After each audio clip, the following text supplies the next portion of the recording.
everyone, welcome to the class guide for Sniper in Gears of War 4 Horde. Having been around the Gears community since 2007, sniping's always been huge for montages, 1v1 game battles, and if you were good at sniping, you had some respect because you could stay calm and understand how the characters move. As I did with the scout video, I'm going to go over the starting weapons, when to play sniper, card layouts, and some do's and don'ts of the class. When you hop into a game, the sniper is equipped with a classic long shot, a Marksmanship MK1, and a snub pistol. The more I play sniper, the more I realize that this weapon layout really changes based off of your play style. Generally, I'll see snipers swap out their Marksa for an M-bar, although I've been seeing a lot more people show off some really sick kill feeds with their Marksa. I'll occasionally see snipers swapping out the snub pistol for a bolt hawk as well, because the headshot damage card with the bolt hawk can be pretty devastating and a great counter to a swarm of juvies. Consistently, I do see people keeping their long shot though. It does a lot of damage, its range is unprecedented, plus it's the king of... Got a grenadier! God, that sound is so satisfying. For when to play as a sniper, if this video was made before the Rise of the Horde update in June, I would have said that a sniper is a bit more situational if you already had a heavy and you could count on getting headshots. However, Rise of the Horde made the sniper a mainstay that's recommended for most compositions. A sniper is good on just about every level, but is more needed as you go up in difficulty. On Insane and Inconceivable, life is made harder without a sniper to support the other damage classes and the scout especially. Generally, one sniper is good enough to do the trick, although I've been seeing a bit more of two snipers in a match, and it really doesn't hurt anything. I would just keep in mind if you go this route, your scout and your map size. If you're on Impact, Fallout, or Fuel Depot, two snipers is great for getting those long-range kills, but as a scout, it's terrible to go pick up everything that's really scattered and really far away. And then anything beyond two snipers is just overwhelming, and you're losing out on overall damage, something that a heavy could really bring to the table over another sniper. Now, the reason I really recommend a sniper on just about any difficulty is because of its card layout, and more in particular, because of one card, Call Shot. This card, this beautiful card, has changed the name of the game for a sniper. In my opinion, it's the most important card in the game. At max level, the targets you mark take 40% more damage. This gives your whole team extra teeth. Called Shot keeps soldiers relevant into late game, the scout can attack and get themselves out of a bad corner if they need to, and this makes the heavy an absolute monster with damage. Putting a little bit of emphasis on the heavy and sniper wombo combo, when you throw Called Shot on, the Coalition actually had to nerf that it correlated with 3 different heavy skill cards. If you use a salvo on a Called Shot boss, it would melt in literally seconds. It was overpowered as all get out, to the point where they had to bring that back a bit. So then just use a drop shot and it works all fine, but I'll go over that in the heavy guide.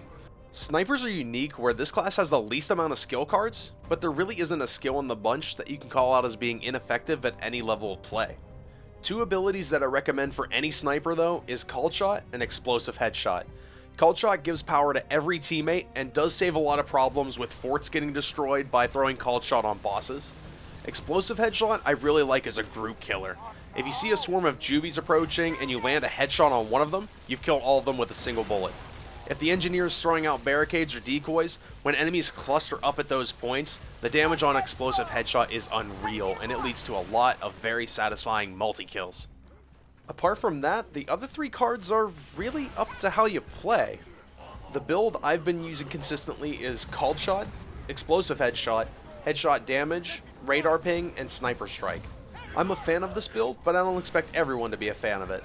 I like the purchasables because I can throw down Radar Ping on boss waves, and I can keep my heavy as a wrecking machine throughout the entire wave with this additional mark damage. I like Sniper Strike for late game usage, as well as then completing headshot bounties really easily. The bonus power that I can guarantee from Sniper Strike is also lovely, but I also am able to speed up the boss waves and the last 5 to 10 waves of Horde, depending on if you're doing Frenzy or regular Horde. I can speed that up tremendously when we usually have a lot of spare power at these points anyways.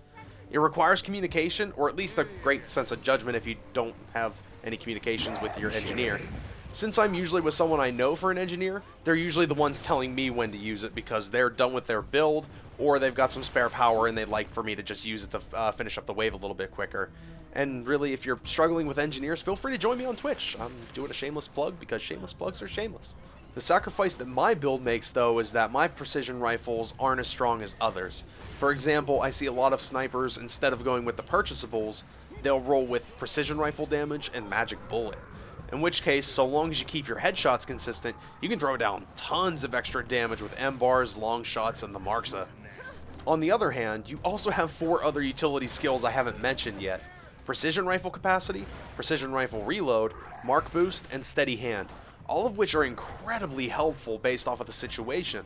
The only thing I can say is, if you're playing with people you know, communication can make the need for Precision Rifle Capacity a little unneeded, if I had to pick out one in particular. Have the engineer build a weapons locker for you, or share one with a heavy and swap your weapons between waves. Either that, or search the field for ammo boxes and weapon drops. What's nice is Frenzy Horde brings out a lot more Swarm Hunters that'll carry long shots, and Deadeyes are always carrying M-bars on any type of Horde match. I've also been watching players use Mark Boost to throw Call Shot on a lot of different enemies. My problem with it personally is that the marks have a slight delay, and when I'm aiming at an enemy and I'm going to try and mark them, I'm usually ready to take a shot and I usually end up killing them, so the Mark Boost really doesn't end up getting used a whole lot based off of my playstyle, but that's me. It depends really on how you go about playing. If you're looking downfield and marking a bunch of enemies ahead of time, then Mark Boost is fantastic. I'm really trying to experiment right now with Steady Hand. The damage reduction for a sniper is awesome if you find yourself getting downed a lot, and I'm looking to see how aggressive I can be with the additional tankiness, so I'm a fan of going up close and personal and getting like close headshots. Having that extra tankiness will really help with that. If you're just starting out and you don't have a lot of cards, I would start with the first card being headshot damage, and start learning the movement patterns of the enemies from there. On casual or normal, it's not a big deal if you miss a headshot here and there, and the risk is a lot lower, so you can sit and aim at them for a lot longer. Study the way they move, study their patterns for when they expose their head the most, and start learning when to nail that headshot. At level 3, I would get Cult Shot to help out with the whole team's damage on boss fights and tankier enemies. Level 5, I would look towards Explosive Headshot so you can start clearing waves of enemies, and plus it's just incredibly fun. From there, at level 7 and level 10 are more of where your options start going into play. If you go with my build, I would get Sniper Strike at level 7 and then Radar Ping at level 10. For a more Precision Rifle build, I would go with Magic Bullet at level 7 and then Precision Rifle Damage at level 10. Like I said, a lot of this is up to how you play. By level 5, you should have a good idea of what you do. If you're a person who aggressively moves around, or a person that stays in the back and picks off foes, or if you're trying to focus on slower targets, or you want to land headshots on pouncers and juvies. You'll have a better idea of what to build, and you can always message me too. We have a community around us where we can always give personal advice on how to help you make the best sniper for the way that you play. Whew, that was a lot to cover in cards. Now let's get into some do's and don'ts. First do, always focus on marking the bosses on boss waves. With Cult Shot, you make bosses get shredded tremendously faster by the whole team. Even if you don't have Cult Shot on, you can still spot the bosses before anyone because, let's face it, you have a sniper scope. Along with this, make sure you're taking priority on heavier enemies after the boss. So the bosses will take immediate priority, then following that, look for Guardians, Sentinels, and Pouncers. Following that, I put Scions a little bit lower because there's a good portion of the match you'll just be okay to one-shot them in the face and stop whatever they're doing, so then you really don't even need the Cult Shot on them. If these enemies are dead, then mark everything, and really this is a tip for everybody. Everybody on the team, mark everything. You get additional power drops, and more power is more gooder.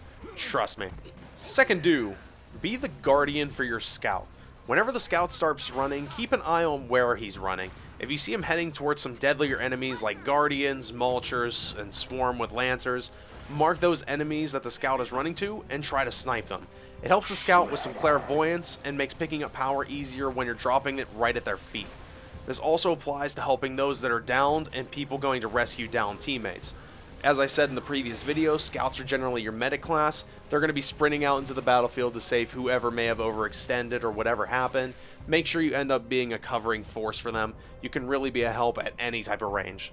Third do, if you have Explosive Headshot on, exploit that to take out tankier enemies. What I mean by this is if you see a Guardian starting to pass by a standard swarm, time out and land the headshot on that swarm. The explosion does it a surprising amount of damage. If anything, it will at least weaken their shield, so maybe you can follow up with some Marksa damage or switch to your alternate weapon and take out that shield. Although a lot of times, I've had some awesome multi-kills happen from the Explosive Headshot. Take full advantage of that skill, it really is powerful. And now for some things you shouldn't do as a sniper. First, don't forget about your scout. In open field maps like Harbor, the scout has quite a run ahead of them. Do your best not to snipe people at the complete opposite spawn just because you can. While it's cool, it hurts your team when your scout can't pick up all the power, plus then the scout gets really frustrated. If you're with randoms, they might leave, and then you ruin the whole match. Look to other targets first, or even just wait a few seconds for the enemies to get a bit closer. For just simple seconds a day, you can save a scout a lot of frustration. Second, don't. I know this is something that I keep seeing from snipers, and I was doing a lot of too. Don't worry about the torque bow. It makes me sad to say this, but the torque bow doesn't count as a precision rifle, despite how much I love getting torque headshots down range. It doesn't get any benefits from the sniper skills, and it's the same effectiveness as if you were using it with a soldier or an engineer. This also applies to not really using boom shots and drop shots, unless you actually hit those headshots with a lot of consistency. It's just not worth it. Save it for your other teammates that are heavies and soldiers. Third, don't, and most importantly, don't be CherryQuench. Don't be me. Do as I say and not as I do. I've got that Gears 1 sniping montage blood in me, so I have the uncontrollable urge to just try and blind fire things constantly. You'll look stupid, you'll get killed by it, your team won't like you, the developers won't like you, your family won't like you. Just don't do it. Unless you're at the last enemy and you know for certain you're safe, but even then you're wasting ammo. But hey, whenever it does work out, it makes a nice little montage. Fire detected. Then stay down! And mark! Just plain talent!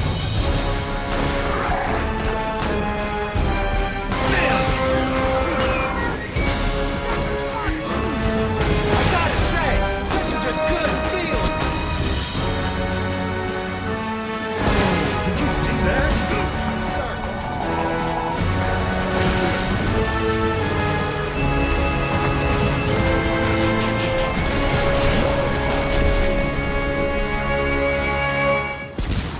Overall, the sniper is a case of a class that the Coalition saved with the rise of the Horde patch. We're seeing the trend of 2 heavies and no sniper, and with the new skills that were brought in, the sniper is now an incredibly helpful teammate. Gears of War has always had an amazing sniper rifle. That headshot feeling is just as satisfying as it was when I started in 2007, and getting comfortable with sniping in Horde can improve your confidence in versus the aim down sight and hit someone, paying attention to the way that they move. It really is advantageous, or at least this is the experience that I've had. And yeah, that's all I got for now. This video is probably a bit longer than my scout guide because there's a lot of ways to go about that skill, class building, that are relevant and helpful for running Horde successfully. I want to thank everyone for watching. I'll be making an advanced sniper video once I get some time experimenting with a few more builds and get all my cards maxed out. Like, Steady Hand is a level 2 for me. Ew. If you enjoyed this, like the video and join in with me and my community of Horde hunters we have on Twitch at twitch.tv/CherryQuench. We play 3 times a week, and you can see when I go live with Gears by following me on Twitch, Twitter, and Facebook. Again, thank you guys for watching, and until next time, stay thirsty, my friends.